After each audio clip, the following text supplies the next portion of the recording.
सिमर पाजी शुरुआत आप इस तरफ आ जाओ मेरी तरफ। हाँ नहीं, मैं देखूंगा सेंटर में तो थोड़ा सा आवाज़ बाकी सारे करते ना मीडिया वाले। हाँ, ये कैसा लगा आपको? वो काम मत करना, आई कांटेक्ट रखना बिल्कुल। फिर भी जी ओके पाजी, पूरी भारत की शान हो आप तो पहले तो, जी और भारत का एक सपना था कि आपका शादी हो जाए, और आखिरकार स्टार भारत कर रही है ये स्वयंवर। बहुत वेट किया, 19 जून काफ़ी क्लोज है। किस तरह की फीलिंग है? वेल बहुत अच्छा लग रहा है मुझे, बिकॉज कहीं ना कहीं मैं बहुत लकी हूँ, ब्लेस्ड हूँ कि हर बार मुझे अच्छे अच्छे मौके मिलते हैं और ये बहुत बड़ा एक चांस है मेरे लिए। और हर बंदे की ड्रीम होती है कि काश ऐसे राजाओं महाराजाओं जैसा स्वयंवर होए। So thanks to Star Bharat कि उन्होंने ऐसा सोचा। और बहुत अच्छा शूटिंग हो रही है जोधपुर में, आप देख सकते हैं कि पूरा तामझाम जो है बहुत कमाल का है। बहुत ही one of the most expensive show ये है, और उम्मीद है कि लोगों को बहुत अच्छा लगेगा हमारा स्वयंवर। 19 जून से शो आ रहा है, फैंस बहुत ज़्यादा एक्साइटेड है। अगर शो की अगर बात की जाए तो तरह तरह के लोग बातें कर रहे हैं, अच्छी बातें कर रहे हैं। आपको लेकर फैंस बहुत ज़्यादा एक्साइटेड है। आप कितना एक्साइटेड हैं? 19 जून से शो आ रहा है, उस शो को लेकर। वेल मैं बहुत एक्साइटेड हूँ, बिकॉज बड़ा मुश्किल काम होता है आज की डेट में। आपको एक लड़की को हैंडल करना बड़ा मुश्किल होता है, लेकिन यहाँ पे 12 ब्यूटीफुल गर्ल्स हैं, और उनके साथ आपको बातें करनी है, उनके साथ टाइम स्पेंड करना, उनके बारे में जानना पड़ेगा, और जो कि मुश्किल भी है। और सबसे मुश्किल होता है कि जब आप उसको आने वाले टाइम में एलिमिनेशन जब शुरू होती है तो वो बहुत ही ज़्यादा एक दुख वाली बात होती है, बिकॉज कहीं ना कहीं हमारी एक अच्छी बॉन्डिंग हो जाती है, और जब अच्छी बॉन्डिंग होती है तो अच्छी अंडरस्टैंडिंग होती है और फ्रेंडशिप होती है। तो यही इस शो का फॉर्मेट है। सर आपसे जानना चाहूँगा कि कोई भी शो का होस्ट काफ़ी इम्पोर्टेंट रहते हैं, जैसे बिग बॉस के होस्ट क्या आपके फेवरेट है, तो शान जी 14 साल बाद आ रहे हैं सर, हाँ क्या कुछ थॉट प्रोसेस था उसके? वेल जब ये होस्ट की बात हुई तो मुझे बहुत सारे बड़े बड़े होस्ट की ऑप्शंस आई थी, इनको कर लेते हैं उनको कर लेते हैं, तो सारे होस्ट अच्छे हैं, लेकिन मेरे फेवरेट शान भाई है, because I respect him and I love him. और मैं चाहता था कोई ऐसा मेरे शो पे आए जो मेरे बड़े भाई की तरह हो, जिससे मैं डिस्कशन करूँ कि यार ये लड़की ठीक है या ये लड़की ठीक है। तो उनके आने से चार चांद लगे, and he is not only host, वो एक सेलिब्रिटी हैं, बड़े सिंगर हैं। तो एक दो बड़े सिंगर एक शो पे हम आ रहे हैं, तो उस वे में भी ये शो का एक कॉन्सेप्ट बहुत बड़ा होने वाला है। तो मैं उनको एज ए होस्ट नहीं देखता, मैं एज ए दोस्त देखता हूँ। वेल मिका जी, एक शो में आपने कहा था कि जो जिस तरह से अभी जिक्र हुआ बिग बॉस के होस्ट सलमान खान का, आपने कहा था कि जो बॉलीवुड के मोस्ट बैचलर है सलमान खान, वो जब शादी तय करेंगे तब आप शादी करेंगे, इस पर क्या कहेंगे? और अब तो स्वयंवर हो रहा है, व्हाट मैं सलमान भाई का काफ़ी टाइम से इंतज़ार कर रहा हूँ कि हर साल उनके पास भी हर 2 साल में उनकी अच्छी अच्छी फ्रेंड्स रही हैं, और मैं देखता रहा हूँ कि यार अब शादी करेंगे अब शादी करेंगे, बट वो आई डोंट थिंक वो शादी करेंगे। तो मैंने सोचा चलो मैं ये वीडियो उठाता हूँ, सबसे पहले मैं एक हाथ खड़ा करके बोलता हूँ यस मैं शादी करने जा रहा हूँ भाई, आप भी शादी कर लो। निका जी, जी आप जाने वाले सिंगर हैं, लड़की आपके बहुत लड़की हैं गाने सुन के भी आपके जीवन में अभी स्कूल में बचपन में ऐसे कोई दिल टूटा हो आपको? मैंने आई थिंक लास्ट टाइम में बताया था कि मेरी 3 गर्लफ्रेंड्स रही हैं। एक तो जब स्कूल टाइम में थी, और दूसरा फिर कॉलेज टाइम में रही हैं, फिर जब मैंने अपना ये म्यूज़िक इंडस्ट्री में आया हूँ उससे पहले एक लड़की को मैं बहुत प्यार करता था, और मैंने उनको बोला भी था कि यार मैं स्टार बनने वाला हूँ। तो समहाउ अभी मैं स्टार बनने वाला था, लेकिन मैं सक्सेसफुल इंसान नहीं था। फिर मैंने बोला यार तीनों मेरी जो गर्लफ्रेंड्स गई हैं, कहीं ना कहीं उसमें यही सबसे बड़ी प्रॉब्लम आती रही कि यार आप सक्सेसफुल नहीं हो। तो फिर मैंने जो मेरी सबसे प्यारी गर्लफ्रेंड है उसका नाम है म्यूज़िक, मैंने उसको चुना, और आज आपके सामने ही है जो मैंने मेहनत करी है उसका एक अच्छा खासा परिश्रम, सॉरी परिश्रम नहीं होता ना, हाँ उसका अच्छा खासा एक परिश्रम मुझे मिला है कि मेरी जो मेहनत है वो रंग लाई है।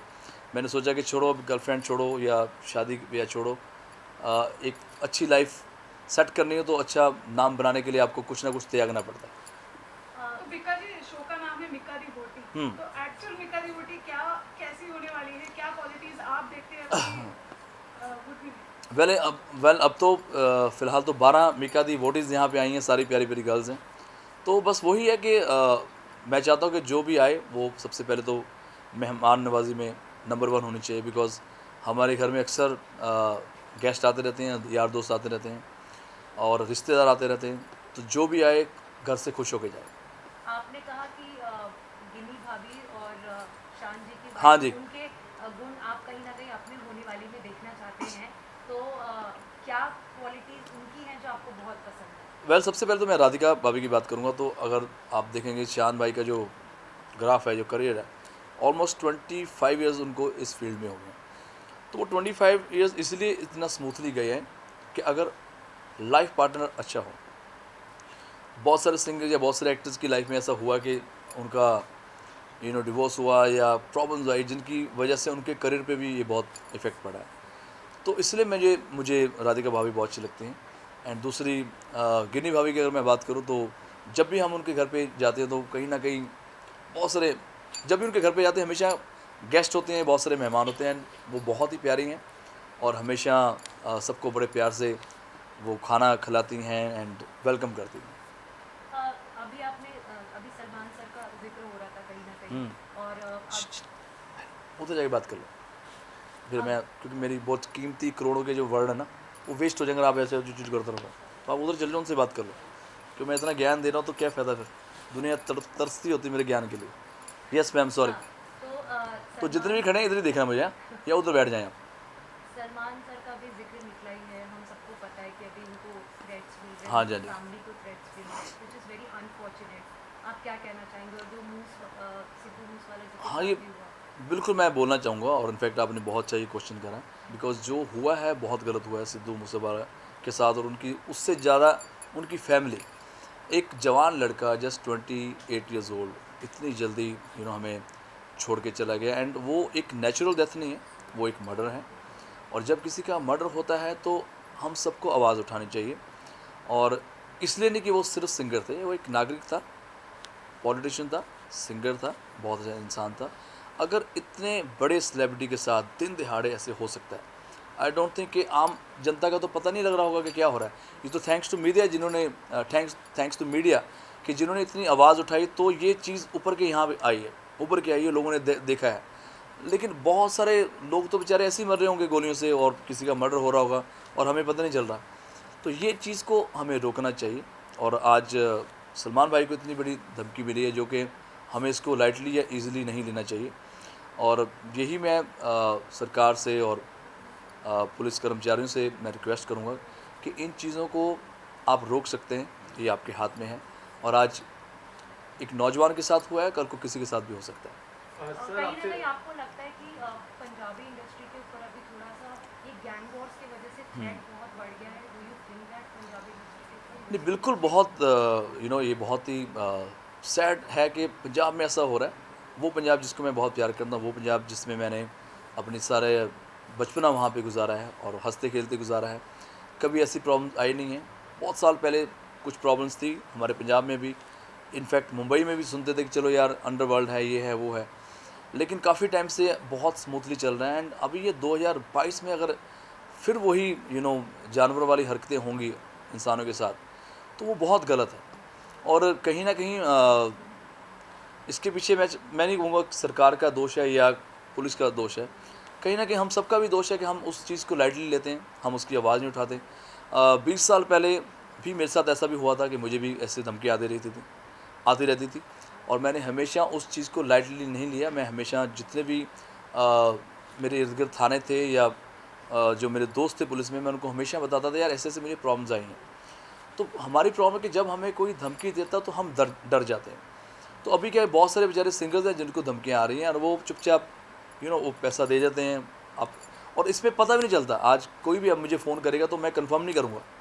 मुझे कोई बोलेगा यार मैं इस गैंग से मैं बिलोंग करता हूँ, तो मैं 100% डर के बोलूँगा यार बताओ क्या करना है। वही चीज़ हमारी गलती है कि जो पिछले 5 साल से मैं सुनता आ रहा हूँ, ये बहुत ज़्यादा एकदम से ऐसा गैंगवार शुरू हो गया कि आप उनके कॉल्स आते हैं और वो एक डिमांड कर देते हैं और सिंगर्स प्यार से उनको पैसा दे देते हैं, या प्रोड्यूसर या एक्टर भी। गिप्पी गरेवाल के साथ भी ऐसा हुआ था, आई गेस मनकीरत के साथ भी ऐसा हुआ था। तो जब भी किसी के साथ होता है, आई थिंक उसी वक्त उसको मीडिया को और पुलिस को रिपोर्ट करानी चाहिए। वो जो डिले करते करते करते आज ये आलम हो गया कि दिन दिहाड़े एक जवान लड़के की गोलियों के साथ 15 लोग आते हैं और एकदम छल्ली करके उसको जाते हैं, इतने बुरे तरीके से मारते जैसे कोई बहुत बड़ा कोई गैंगस्टर को मारा जाए। That is very wrong. Sir आपसे जानना चाहूँगा कि आपने लगातार पंजाबी सिंगर्स के नाम लिए और पंजाब के हम जब गाने देखते हैं तो most of them are like drinks पे, ड्रग्स पे, गोलियों पे। सिद्धू मूसेवाले ने भी कुछ दिन पहले एक ऐसा गाना निकाला था जिससे अपोनेंट पार्टी काफ़ी नाराज़ होती थी। सर आपको लगता है कि उस गाने की वजह से असर ज़्यादा होता है लोगों पे? नहीं, गाने की नहीं, मैं जब उनको लंदन में मिला था 2017 या 18 के आसपास में मिला था, तो तब भी हम यार दोस्त बैठे, तो यही बेचारा मुझे बार बार कह रहा था कि यार ऐसे प्रॉब्लम में मैं गुजर रहा हूँ और मुझे नहीं समझ आता कि मैं इन चीज़ों को कैसे हैंडल करूँ। तो मैंने उनको बोला था मेरे साथ भी ऐसा होता रहा है, अभी भी हो जाता है। अभी वो आदमी सच में गैंगस्टर है कि नहीं, प्रॉब्लम ये है आज की डेट में हम इतना लाइफ में डर जाते हैं कि यार जिसका भी कॉल है आज अभी सलमान भाई के साथ जिसने भी करा है, अगर हम एक पहलू देखें तो वाकई में बहुत सीरियस बात है, दूसरा पहलू देखो तो बहुत इजी बात है यार, किसी का भी आप नाम लेके एक चिट लिख के बोल दो ये GB है और ये LV है, तो कल को कोई और शरारत कर जाए और कोई और उसकी भुगत जाए उस चीज़ का। तो ये प्रॉब्लम बहुत सालों से चल रही, पिछले 5 सालों से चल रही थी सिद्धू के साथ। लास्ट अभी वो 15 मई के आसपास वो आए थे मुंबई और मुझसे उनकी यही चैट पे बात चल रही थी, नॉर्मली बात। मेरा एक दोस्त है दीपक, जिसके थ्रू हम बात कर रहे थे कि यार मैं यहाँ पे घूम रहा हूँ पाजी, यहाँ पे तो कोई प्रॉब्लम नहीं है, मैं तो अकेला घूम रहा हूँ, यहाँ तो कोई मुझे पहचानता नहीं है, कोई मुझे घूरता नहीं है। तो मैं मजाक में बोल रहा था कि तुम मेरे घर पे शिफ्ट हो जाओ और जब भी तेरा दिल करता तो ये मत सोच के यार मुंबई में पंजाब नहीं है, हम यहाँ मैं और कपिल भाई रहते हैं और बहुत हमारी बॉन्डिंग है, तो यहाँ शिफ्ट हो जा। बस वही है कि एक लिखी थी या उसका लास्ट मैसेज आना ऐसे बताना, तो हो सकता था कि वो कुछ कहना चाह रहा था, बट ये जो हुआ है ये बहुत गलत तरीके के साथ हुआ है। एंड आई एम श्योर कि कहीं ना कहीं सरकार इस चीज़ को बहुत स्ट्रिक्टली रोकने की कोशिश कर रही होगी, क्योंकि अगर ये अब नहीं रुका और अगर हम लोग एक नहीं हुए तो दिन दिहाड़े किसी को भी साथ भी ये हो सकता है। बेटा आपकी सिक्योरिटी भी कहीं ना कहीं खबरें आ रही है कि बढ़ा दी गई थी, जी। जो भी इंसिडेंट्स हुए उस पर। जी। ये शो है काफी फेस्टिव मूड जी, हैप्पी जी।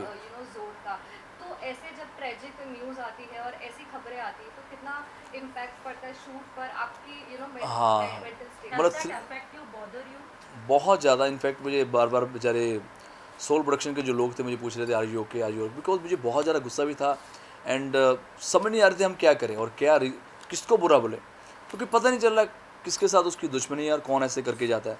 पहले सिद्धू के साथ इतना बुरा हुआ मूसेवाले के साथ, दूसरी न्यूज़ आती है के भाई की, तो ये सारी सडनली हमने 3-4 दिन के लिए हमने शूट रोका भी है और बिकॉज माइंड हमारा चल नहीं पा रहा था और सही ढंग से मैं शूटिंग भी नहीं कर पा रहा था। मन में यही होता कि यार काश मैं सिद्धू को रोक पाता, काश मैं और उससे जान पाता कि व्हाट वाज द प्रॉब्लम। और दूसरा क्या हो रहा कि बैक टू बैक 2 डेथ होनी और कहीं ना कहीं जो एक जवान लड़का है उसके पेरेंट्स पे क्या गुजरी होगी। मैं एज ए फ्रेंड इतना उदास हूँ, उनके फैंस इतने उदास हैं सारे, तो जिसका बच्चा गया है वो तो उसका दर्द तो वो ही जान सकते हैं।